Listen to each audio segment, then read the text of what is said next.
नमस्कार, मी Sunita बुरकुल cooking with Sunita बुरकुल मध्ये तुम्हा सर्वांचं खूप खूप स्वागत आहे। असा मस्त छान पाऊस पडतोय, गारवा पडलेला आहे सगळीकडे। मस्त असं काहीतरी चटपटीत खाण्याचं मन होतं। मग आपल्याला ते चटपटीत तर हवंय, पण ते तळलेलं नकोय। मग अशा वेळेस काय करायचं? आपण इथे मस्त मसाला बाटी करतोय, ती पण न तळता बनवतोय आपण। डीप फ्राय न करता ती कशी बनवायची ते आपण बघतोय। चला तर मग रेसिपीला सुरुवात करू।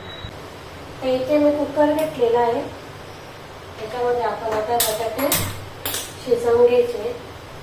मी इथे 4 बटाटे घेतलेले, पाणी टाकायचं। मी याला 3 ते 4 शिट्ट्या होऊ द्यायच्या। चांगले बटाटे शिजले पाहिजे।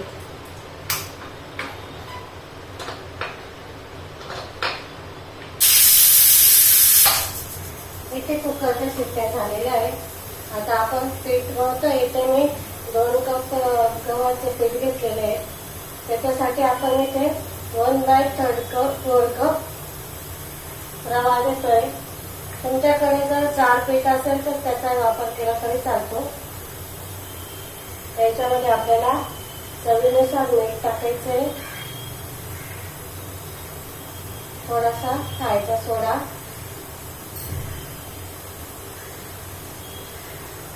एक चमचा छोटा 1 चमचा भरून मी ओवा घेतलेला आहे। ओवा हा चोळून घ्यायचा।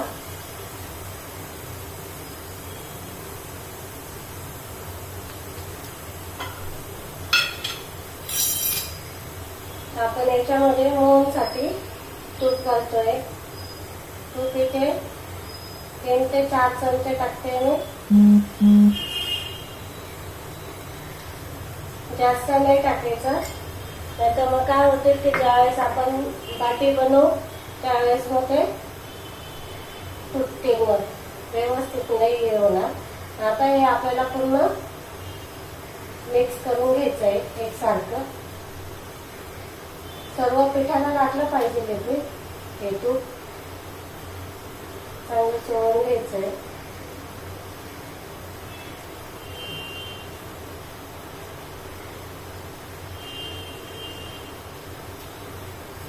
आपल्याला याच्यामध्ये थोडं थोडं पाणी घालायचंय।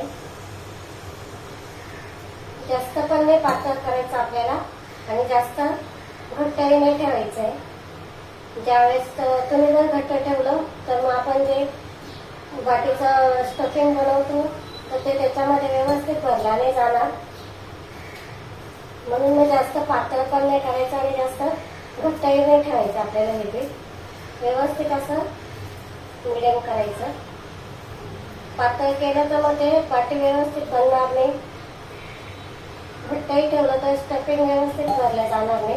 म्हणून मग व्यवस्थित असं मीडियम करायचं। आपण कचोरी किंवा समोसे वगैरे करतो ना, त्याच्यापेक्षा थोडं साईड ठेवायचं, म्हणजे मग व्यवस्थित लाटल्याही जातात बाट्या, भरले जात स्टफिंग व्यवस्थित।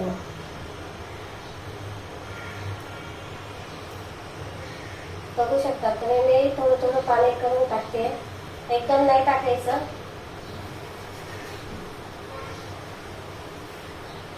राजस्थानमध्ये थोडं गव्हाचं पीठ हे जाड असतं, ते वेगळं गहू आणतात ते गव्हाचं पीठ बाटींसाठी। आम्ही याला गेलो होतो ना इंदोरला, तर माझ्या नंदांनी पण बनवल्या होत्या बाट्या। तर त्यांनी ना ते गौरीच्या याच्यामध्ये बनवल्या होत्या, गौरीचा आर करतात ना त्याच्यात बनवल्या होत्या। खूप टेस्टी लागल्या होत्या त्या। तिकडे तसंच बनवतात, ते पीठ वेगळं दळून आणतात। आता आपल्याकडे जर नसेल तसं तर मग म्हणून इथे आपण गव्हाचं याचं रवा वापरलेला आहे त्याच्यामध्ये। आणि रवा पण थोडा जाड घ्यायचा, बारीक रवा नाही घ्यायचा जास्त, थोडा जाड बघून घ्यायचा।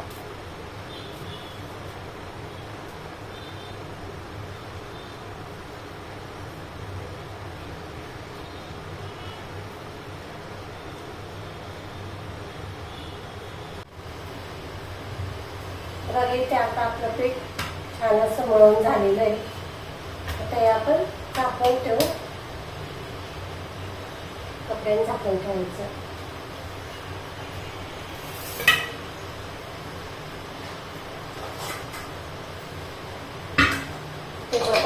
शिजले आपले.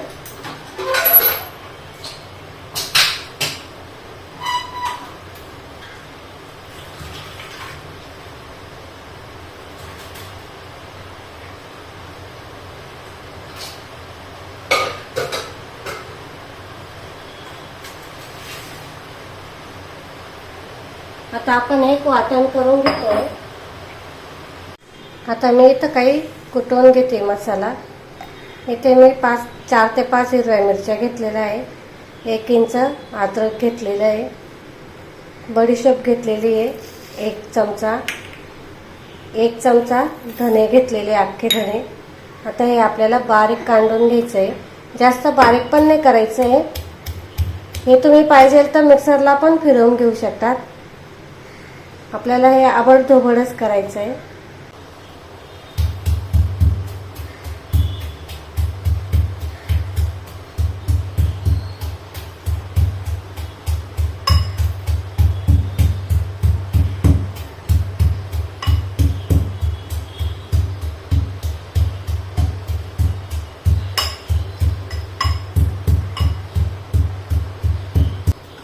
आता इथे आपण स्टफिंग तयार करतोय.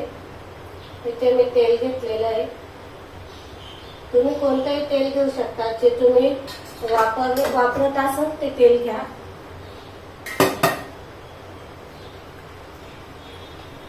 तर त्याच्यामध्ये मी जिरं टाकते.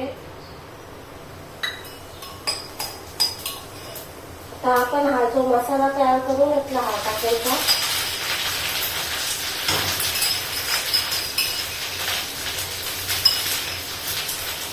छान परतून घ्यायचा.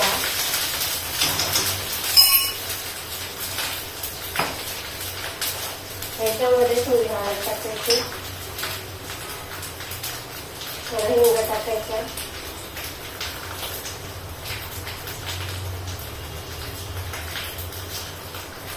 लाल मिरची पावडर. ही कश्मीरी लाल मिरची पावडर आहे. त्याच्यामध्ये आता आपण मटर टाकतोय.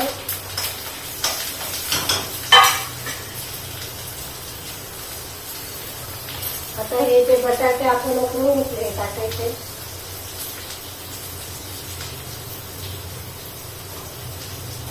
अशा हाताने हे करून टाकायचे. म्हणजे मग काय होतं की मस्त असं थोडी नाही करायचं याचा.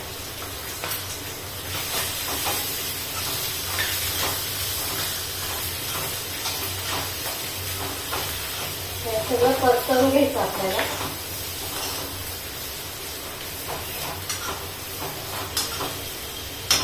आपण याच्यामध्ये गरम मसाला टाकतोय. त्यात मसाला, जिरा पावडर, साधं मीठ आणि काळं मीठ. चाट मसाला टाकून आणि गरम मसाला खूप महत्वाचा आहे याच्यामध्ये, कारण याच्याने चव येते मस्त. इथे तुमच्याकडे जर लिंबू असेल तर लिंबू पण टाका. मस्त असं चटपटीत बनतं. आपण याच्यामध्ये कोथिंबीर टाकू, बारीक चिरलेली कोथिंबीर. आता हे पूर्ण थंड करून घ्यायचं आपल्याला. बघा इथे आपला मसाला बनवून तयार आहे. आतमधला बाटीचा मसाला तयार आहे. बघा इथं पीठ पण आपलं मस्त भिजल्या गेलेलं आहे. काही 10 ते 15 मिनिटं झाले. आता आपण बाटी बनवायला घेतोय. स्टफिंग वगैरे बनवायला नाही वेळ लागत, पण थोडं बाटी भाजायला वेळ लागतो. ते मी असं गोळा घेऊन घेतलेला आहे एवढा.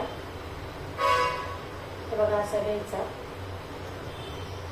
आपण जसं मोदक वगैरे करतो ना त्या प्रकारे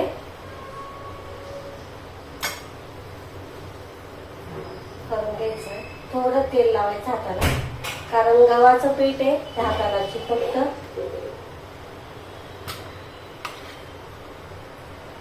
ते मी बाटीसाठी घेतलेलं आहे. आता एक चमचा स्टफिंग करायचं असं पूर्ण.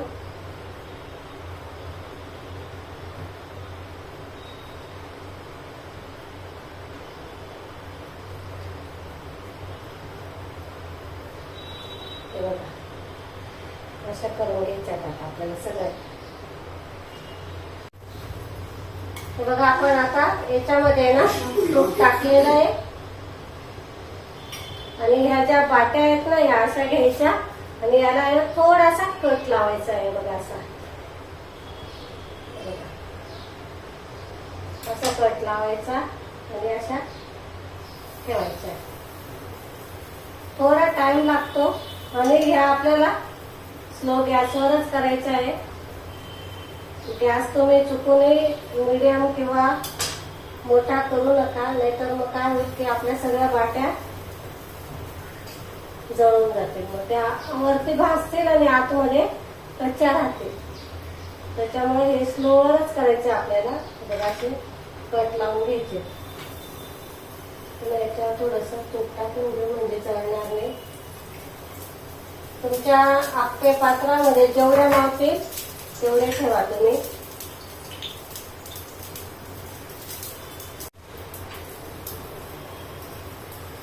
झाकण ठेवून आता हे आपल्याला पलटून पलटून घ्यायचे आहे. सगळे चौकोन आपल्याला व्यवस्थित भाजून घ्यायचे आहे. बघा इथे आपल्या मस्त अशा बाट्या बनवून तयार झालेल्या आहेत. हे बघा किती छान झालेल्या आहेत. इथे कमी तेलात तुपाचा वापर केलेला आहे आपण. तुम्हाला जर अशा मस्त पावसाळ्यात जर काही असं खायचं मन झालं पण ते आपल्याला तेलकट तुपकट नकोय तर मग हा पर्याय खूप छान आहे. बघा मस्त झालेला आहे. हे बघा मी तुम्हाला एक तोडून दाखवते इथे. हे बघा छान झालेत बघा मस्त. बघा इथे मस्त असे आपले आप्पे पात्रांमध्येच आपण हे बनवलेले खूप छान टेस्टी बनतात. आणि मेन म्हणजे याला आपण तळलेले नाहीयेत तर खूप हेल्दी आहे. बिना तळल्याचे केलेले आहेत आपण इथे आणि खूप कमी तुपामध्ये आपण इथं वापर केलेला आहे. तुम्हाला जर तूप नसेल खायचं तुम्ही जे तेल खात असाल ते वापरलं तरी चालतं. तरी पण ते मस्त असे खुसखुशीत होतात. मस्त बनवून तयार होतात. आपण इथे मी पूर्ण रेसिपी तुम्हाला दाखवलेली डिटेलमध्ये तुम्हाला माहिती पडेल. तुम्ही जर शेवटपर्यंत बघाल तर तुम्हालाही कळेल. खूप छान मस्त बनलेली आहे. तर नक्की करून बघा आणि व्हिडिओ जर आवडले असतील तर लाईक करा, शेअर करा आणि सबस्क्राईब केलं नसेल तर सबस्क्राईब करा. आपण अशाच नवीन आणि छान छान रेसिपींसोबत पुन्हा भेटू. तोपर्यंत नमस्कार.